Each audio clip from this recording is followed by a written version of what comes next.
여태껏 굴곡이라고는 없을 줄 알았던 제 인생에서 큰 위기가 닥쳤던 건 결혼하고 난 후였습니다. 이상할이 많지 잘 풀렸던 30대 시절, 저는 한 여자를 만났고 인생에서 가장 큰 보물인 제 딸을 얻게 됐어요. 감히 그때가 제 인생의 황금기라 믿었고 지금도 그때를 생각하면 꿈만 같습니다. 대학 시절 아르바이트를 해서 꾸준히 모아온 돈으로 해외 어학연수를 갔고 그곳에서 만나게 된 지인을 통해 창업이라는 세계를 알게 되면서 새로운 눈이 떠졌습니다. 그때는 스타트업이라는 개념이 보편화되지 않았을 시점이라 맨 땅에 헤딩하듯이 무모하게 일을 진행시켜 나갔지만 지금 생각해보면 열정이 넘치던 그때가 참 행복했네요. 감사하게도 주변에서 많은 도움을 주신 덕분에 뼈대만 앙상했던 제 사업이 점점 살이 붙여졌고 딱 10년을 묵히고 버텨내니 희망의 빛이 생기더라고요. 사업에 안정기라는 건 없지만 어느 정도 경제적 기반이 잡히니 연애도 하고 싶고 결혼도 하고 싶었습니다. 그리고 때마침 저희 회사에 입사하게 된 그 여자를 만나게 된 것이죠. 일도 야무지게 잘하고 싹싹하고 매사에 긍정적이었던 모습에 반해 짝사랑만 10년 내내 하다가 결국 크리스마스 날 용기 있게 데이트 신청을 해버렸죠. 그쪽도 싫지 않았는지 흔쾌히 수락하더라고요. 그날 이후로 누가 먼저랄 것도 없이 연애를 이어갔고 2년 후 저희는 결혼식을 올리게 됐습니다. 그리고 다음 해에 와이프가 임신을 하면서 본격적인 전업주부의 생활에 돌입했습니다. 늘 저한테 말하더군요. 오빠, 나는 어렸을 때부터 꿈이 현모양처였어. 남편을 존중하고 존경하는 게 아내가 할 수 있는 가장 큰 의무고 그게 행복이라고 생각해. 이제부터 오빠 몸은 내 몸이나 마찬가지니까 내가 정말 잘 챙길게. 남편이 잘 먹고 건강해야 한다며 늘 아침 일찍 일어나 밥을 차려줬던 와이프였어요. 원래는 아침을 굶는 게 습관이 되었기 때문에 몇 번 괜찮다고 거절했지만 와이프는 꼭 아침은 먹어야 한다며 한 숟가락만 들라고 권유하더라고요. 그 모습이 꼭 돌아가신 어머니의 얼굴과 겹쳐 보이면서 뭉클했습니다. 아침에 눈을 떴을 때 도마에 칼질하는 소리가 들렸을 때 느껴지는 그 포근함을 결혼하고 느끼면서 새삼 행복하고 좋다는 생각이 들더군요. 임신에 출산까지 했으면서 남편 밥까지 챙겨주는 게 어디 쉽습니까? 와이프가 고생하고 애쓴다는 걸 잘 알았기 때문에 저도 일을 최대한 줄이고 육아와 집안일을 적극적으로 같이 하도록 노력했습니다. 그렇게 제 딸은 무럭무럭 자라 퇴근하는 저에게 뚜벅뚜벅 걸어와 안길 정도로 많이 컸습니다. 할 말은 많은데 표현할 길이 없어서 옹알대는 딸의 모습을 보고 있기만 해도 흐뭇하고 벅차오르더라고요. 이렇게 딸바보가 되는 거구나 싶었어요. 제가 할 수 있는 일이라고는 세상에서 가장 소중한 와이프와 제 딸을 최대한 행복하게 만들어주는 것뿐이었어요. 분명 그때는 최고의 인생을 살고 있었습니다. 남부러울 거 하나 없었던 인생이었건만 이 상황이 이상해지기 시작한 건 주변 지인들의 말 때문이었어요. 아이, 무슨 일이 있어? 왜 이렇게 살이 빠졌어? 제가요? 어디 아픈 건 아니지? 새신랑이 볼 때마다 살이 빠져서 어떡해? 와이프한테 밥 못 얻어먹어? 아닌데, 꼬박꼬박 챙겨주는데 엄청 건강하게 먹고 있어요. 아유, 그래? 미혼일 때보다 어째 더 안색이 안 좋아지는 것 같은데? 분명 저는 행복하고 건강한 상태였거든요. 그런데 주변에서는 다들 어디 아픈 거 아니냐고 물어보니 당황스럽더라고요.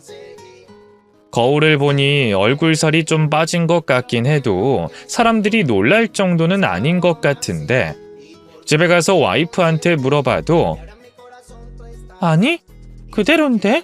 하는 대답만 하더라고요. 그때부터 제 컨디션에 대해서 주의를 기울이고 있었어요. 자세히 들여다보니 살이 빠지기만 하는 게 아니라 몸에서도 적신호가 나오기 시작했습니다. 이유 없이 몸이 아프더라고요. 설사에 복통에 심지어 메스꺼움과 어지러움까지. 원래 몸에 이상이 생기면 체중부터 빠진다고 하지 않습니까? 순간 너무 두려운 마음에 병원에 가서 검사를 받아봤어요. 다행히도 큰 병은 아니었지만 의사 선생님이 저한테 묻더라고요. 혹시 뭐 이상한 음식 같은 거 먹었어요? 염증 수치가 아주 높아요. 그것 때문에 복통이 생겼을 건데 이건 식습관의 문제일 확률이 큽니다. 해외여행 다녀오셨거나 평소엔 먹지 않았을 음식을 섭취한 적이 있습니까? 이상했어요. 저는 그저 와이프가 해준 아침밥을 꼬박꼬박 먹고 나갔고 저녁 일찍 칼퇴해서 와이프가 해준 저녁밥을 빠짐없이 먹기만 했거든요. 처음에는 일적으로 스트레스를 받아서 소화기관에 문제가 생겨 그렇게 된 줄 알았어요. 때로는 이유 없이 신경성으로 복통이 생기는 경우가 있잖아요. 아무튼 그 이후로 생각 없이 살다가 2주 정도 해외 출장을 가야 할 일이 생겼습니다. 결혼 후 처음으로 와이프와 길게 떨어져 있던 순간이었죠. 그런데 이상했어요. 출장 기간 내내 저를 괴롭혔던 복통이 씻은 듯이 없어진 겁니다. 상식적으로 생각해보면 해외에서 물갈이도 하게 되고 이국적인 음식을 먹으면 배탈이 날 만도 한데 그런 게 전혀 없었어요. 오히려 와이프가 차려준 밥을 먹을 때보다 훨씬 더 몸 상태가 좋은 겁니다. 이건 분명 문제가 있는 거지 않습니까? 그렇게 출장을 마치고 집에 돌아와 와이프가 차린 밥을 먹으면 어김없이 복통에 시달려야 했습니다. 와이프를 의심하고 싶진 않지만 자꾸 확신을 갖게 하더라고요. 아무래도 냉장고에 있는 상한 음식을 써서 배탈이 나나 보다 싶어서 제가 한 번은 날을 잡고 냉장고를 한번 싹 정리한 적이 있어요. 그리고 싱크대 서랍장도 한 김에 다 드러냈죠. 그러다가 싱크대 구석에 있는 검은 봉다리를 건드린 적이 있었는데 갑자기 와이프가 멀리서 달려와선 저한테 소리를 지르는 겁니다. 지금 뭐 하는 거야? 여보, 그게 아니고 정리 좀 하려고. 집이 너무 엉망이길래. 내가 언제 청소해달라고 했어? 그냥 주말에 좀 쉬어. 내가 할 거니까 얼른 소파에 가서 앉아. 아니, 한 김에 마무리 지을게. 이미 냉장고는 다 청소했고 싱크대 서랍장만 정리하면 돼. 이런다고 내가 고마워할 줄 알아? 여긴 내 구역이야. 나름대로 질서와 규칙이 있는 곳인데 오빠가 다 망가뜨리면 어떡해? 나는 너 도와주려고 그랬지. 필요 없어. 그러니까 여기서 멈춰. 생각해보니 와이프는 제가 부엌에만 들어가면 예민 반응을 보이곤 했습니다. 마치 뭔가를 숨기고 있는 것처럼 어떤 곳에 손을 갖다 대기만 해도 도끼 눈을 하고 달려오더라고요. 평소에는 온화하고 착하기 그지없는 순수한 아내였지만 어떤 날은 히스테릭하게 저를 공격하니까 정말 난감했고 이유를 알고 싶었습니다. 혹시 나에게 뭔가를 숨기고 있나? 내가 몸이 아픈 이유가 혹시 그거와 연관이 있나? 이상한 생각들이 머릿속을 떠나지 않더라고요.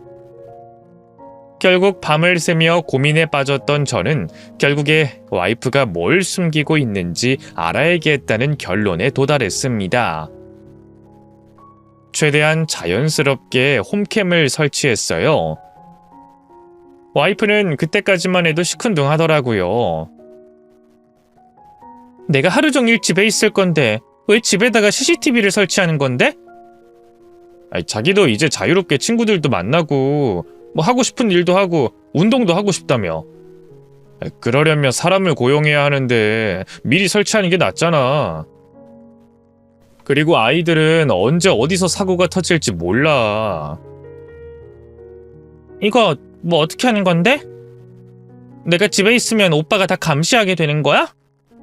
아니, 그런 건 아니고 실시간 연동은 안 되는 거야. 나중에 사람 고용했을 때 무슨 사고가 터지면 뭐 그때 증거로 쓸 수 있는 날이 올까 싶어서 혹시나 몰라서 설치해 두는 거지. 소리도 다 녹음되는 거야? 아니, 소리는 녹음 안 되고 화면만 녹화되는 시스템이야. 혹시나 자기가 집에 있을 때 감시당하는 느낌이 싫다고 느끼면 수건으로 카메라 덮어놓고 생활해도 돼. 그래, 그럼 할만하겠네. 다행히도 와이프는 별다른 의심 없이 수능을 하더라고요. 사실은 그 기기는 제가 구할 수 있는 한도 내에서 가장 최신식이었어요. 실시간으로 화면을 볼 수 있는 것은 물론이고 사람의 말소리까지 또렷하게 녹음을 하는 거였죠. 와이프를 속인다는 것에 양심의 가책을 느끼긴 했지만 저도 제 몸 상태가 왜 이러는 건지 이유가 알고 싶었습니다. 그 이유만 알면 제가 자진해서 CCTV를 다시 수거할 예정이었어요. 하지만 일이 잘 풀리지는 않았습니다. 와이프가 혼자 있을 땐 화면이 안 보이게 수건으로 카메라를 덮어놓더니 나중에는 꺼놓더라고요. 자기가 혼자 있을 땐 사생활을 보호하고 싶다는 명목하에 카메라를 다른 곳에 치워버리기도 했습니다.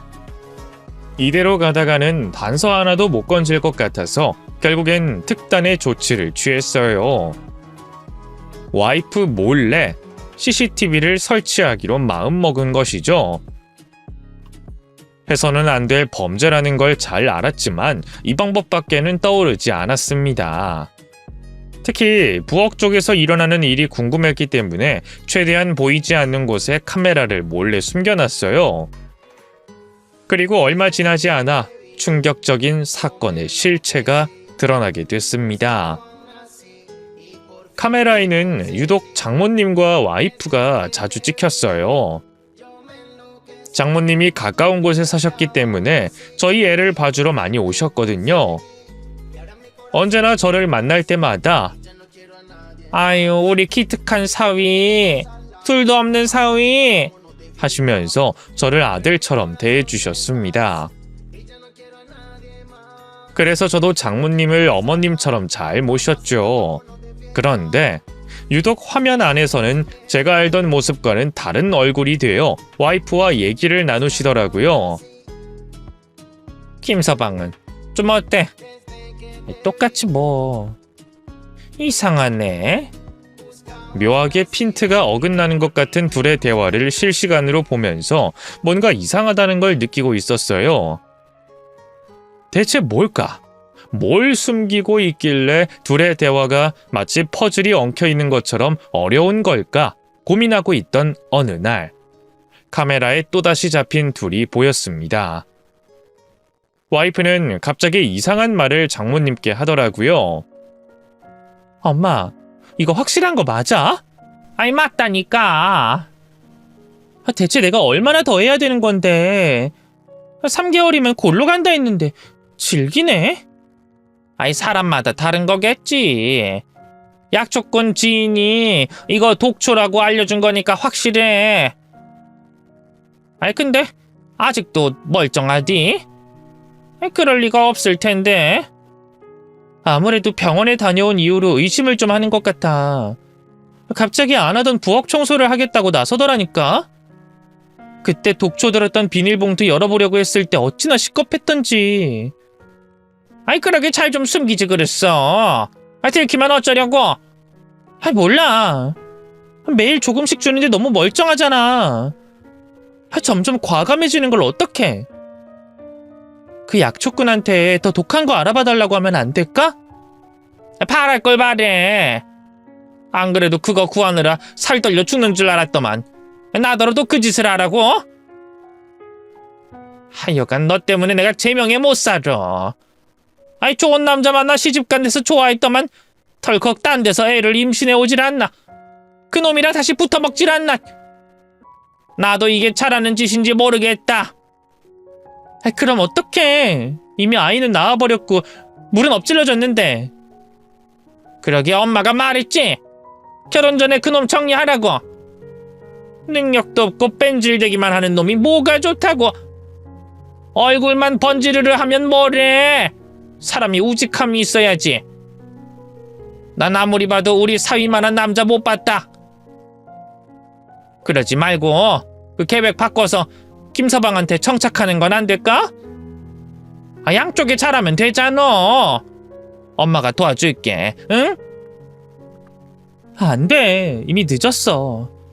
그리고 이건 범죄가 아니야. 나는 이 풀이 독초라는 걸 절대 몰랐던 거야. 나는 남편을 위해 매일 아침밥을 차려준 죄밖에 없고 남편이 왜 위독해졌는지는 모르는 순수한 아내일 뿐이야. 그저 엄마는 입만 다물고 있으면 돼. 꼭 그렇게까지 해야겠니? 김서방 잘못되면 너 진짜 죄책감 때문에 어떻게 살려고 그래? 나중에 우리의 친딸이 아닌 거 알게 되면 그 사람 분명 내가 가진 거 탈탈 털어내서 맨몸만 내쫓을 사람이야. 엄마도 알잖아. 나 이 결혼에 목숨 걸었던 거. 그 사람 자산 가치만 자그마치 100억이 넘어. 그 사람 세상 떠나면 그 돈 다 어디로 상속되겠어?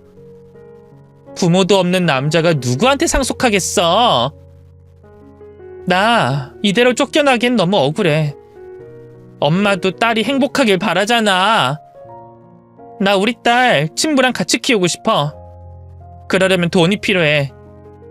그러니까 엄마도 나 좀 도와줘. 나 엄마 딸이잖아. 한 번만 내 편 들어주면 평생 호강시켜줄게. 평생 만질 수 없는 돈 만지게 해주겠다고. 지긋지긋한 가난 너무 지치지 않아? 적어도 내 딸만큼은 건강하고 행복하게 키우고 싶어. 그래서 그렇게 끔찍한 생각까지 한 거야? 엄마는 네가 잘못될까봐 걱정돼서 그러지. 아직도 이게 맞는 건지 모르겠어. 그냥 나는 그 사람한테 내 소중함을 일깨워주고 싶을 뿐이야. 알아눕게 되면 내가 정성껏 병간호 해줄 거고 세상을 떠나면 그 어떤 사람보다 가장 크게 울어줄 거야. 그 사람은 그저 나한테 사랑만 받은 기억만 품고 가는 거야. 그러니까 나는 하나도 안 미안해.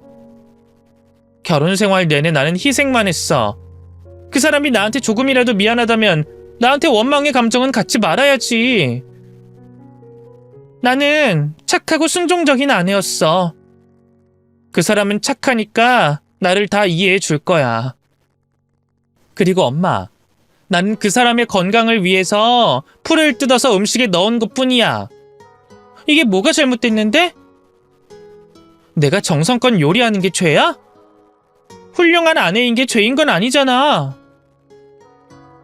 말을 들으면서도 믿을 수가 없었습니다. 항상 저를 챙겨주고 위해주던 천사 같던 아내의 입에서 아주 충격이고 잔인한 말들이 나왔고 저는 온몸에서 식은땀이 나오며 오한으로 몸을 벌벌 떨었습니다. CCTV를 설치하면서 온갖 최악의 시나리오를 머릿속에 그려본 적이 있었어요. 예를 들면 아내의 불륜이라던가 상한 음식을 아무렇지 않게 요리한다던가 제 뒷담화를 한다던가.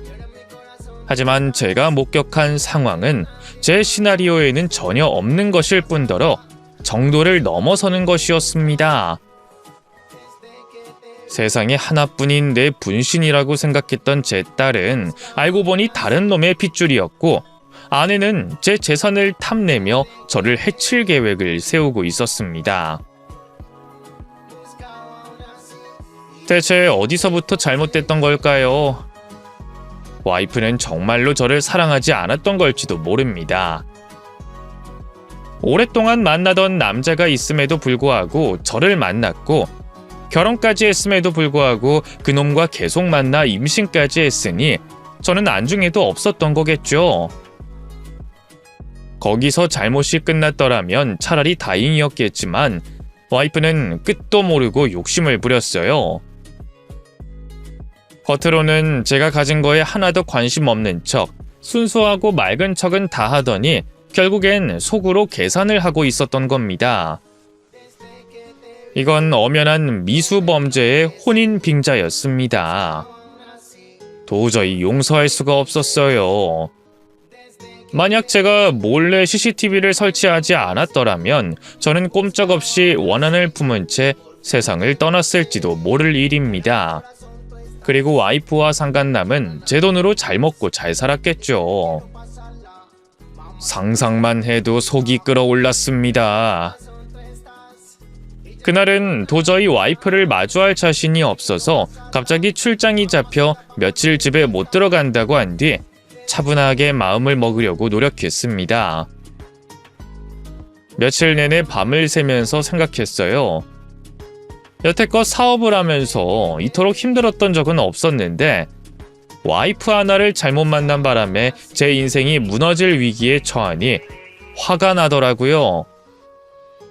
내가 왜? 아니, 누구보다 행복할 자격이 있는 내가 왜 이렇게 살아야 하는 거지? 아니, 난 잘못한 게 없는데 왜 이렇게 불행해야 하는 거지?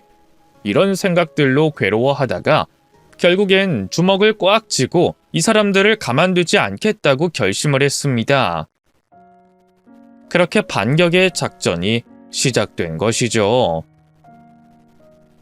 집에 돌아가자마자 저를 반겨주는 와이프를 아무렇지 않게 마주해야 하는 게 가장 고통스러웠습니다. 오빠, 밥 안 먹었지? 좀만 기다려줘. 내가 맛있게 밥 차려줄게. 아니야, 밥 먹고 왔어. 어디서? 뭐 먹었는데? 거래처 직원이랑 국밥 먹고 왔으니까 신경 쓰지 마. 그래도 좀 먹지. 나 오빠한테 밥 안 차려준 지 너무 오래됐단 말이야.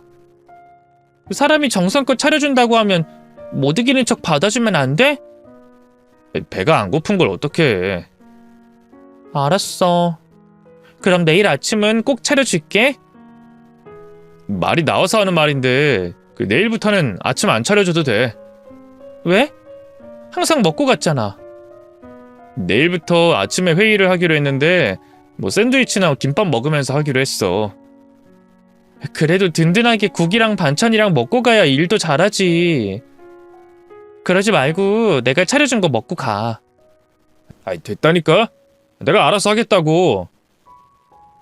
오빠, 일이 많이 힘들어? 왜 짜증을 내?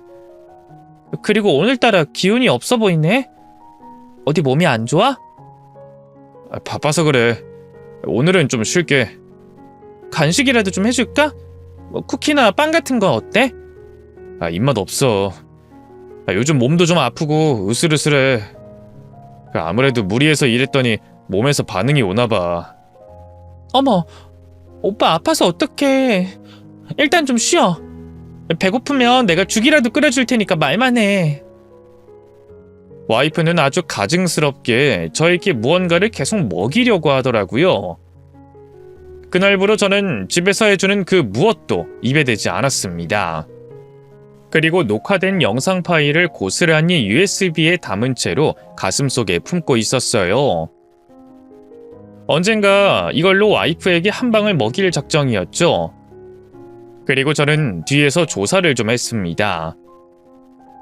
와이프가 저를 만나기 전에 오랫동안 만났다는 그놈, 제 딸의 친부라던 그놈에 대해서 면밀히 알아봤어요. 딱히 직업은 없고 회계를 전공한 이력만 있더라고요. 이거다 싶었어요. 그래서 저는 다음날 와이프에게 친근하게 다가가며 말을 걸었습니다. 여보, 주변에 괜찮은 인재 어디 없어? 인재? 그건 갑자기 왜? 사람 뽑게? 요즘 괜찮은 사람 뽑기 너무 힘들어서 회사 규모는 점점 더 커지는데 혼자 관리하려니까 너무 버겁더라고. 그렇다고 생판 모르는 사람을 뽑자니 일을 맡기기가 좀 찝찝하기도 하고. 당신도 알잖아. 내가 돈만 벌 줄 알지 돈 관리하는 건 영 별로인 거. 회계 쪽으로 관리해줄 유능한 친구가 있으면 딱 좋은데 말이야. 뭐 자격증 이런 건 필요 없고 전공만 그쪽으로 한 친구면 좋겠는데. 월급은 진짜 많이 줄 수 있거든. 그리고 일만 잘하면 내가 거래처도 소개시켜주고 여러모로 지원도 해줄 수 있을 것 같은데? 이 분야가 원래 인맥 장사잖아. 믿을 만한 사람 하나 고용해서 동업하는 수준으로 일도 가르쳐주고 위임도 좀 해주고 싶어서 그래. 어디 없을까? 웬만하면 믿음직한 사람을 고용하고 싶은데 자기 주변엔 그런 사람 없겠지? 글쎄, 하나 있는 것 같기도 하고. 자기 주변에 유능한 인재가 있단 말이야? 어떤 사람인데? 내가 직접 아는 사람은 아니고 건너 아는 지인이긴 한데 일 잘하기로 유명하더라고. 내가 한번 연결해 볼까? 그래주면 고맙지. 내가 처우 하나는 끝내주게 보장하겠다고 꼭 좀 면접 보러 오라고 전해줘. 응? 와이프는 순진하게도 저의 제안을 덥석 물더라고요. 돈도 많이 주고 회계 쪽을 완전히 맡긴다고 해버렸으니 그쪽도 이게 웬 떡이냐 싶었겠죠. 그렇게 저는 면접을 가장해서 상간남을 처음으로 직접 만나게 됐습니다.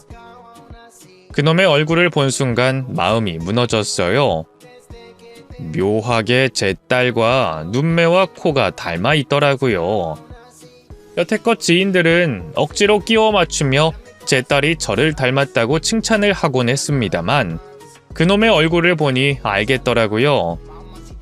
둘이 진짜 부녀지간이라는 것을요. 그놈은 뻔뻔하게 저와 일하겠답시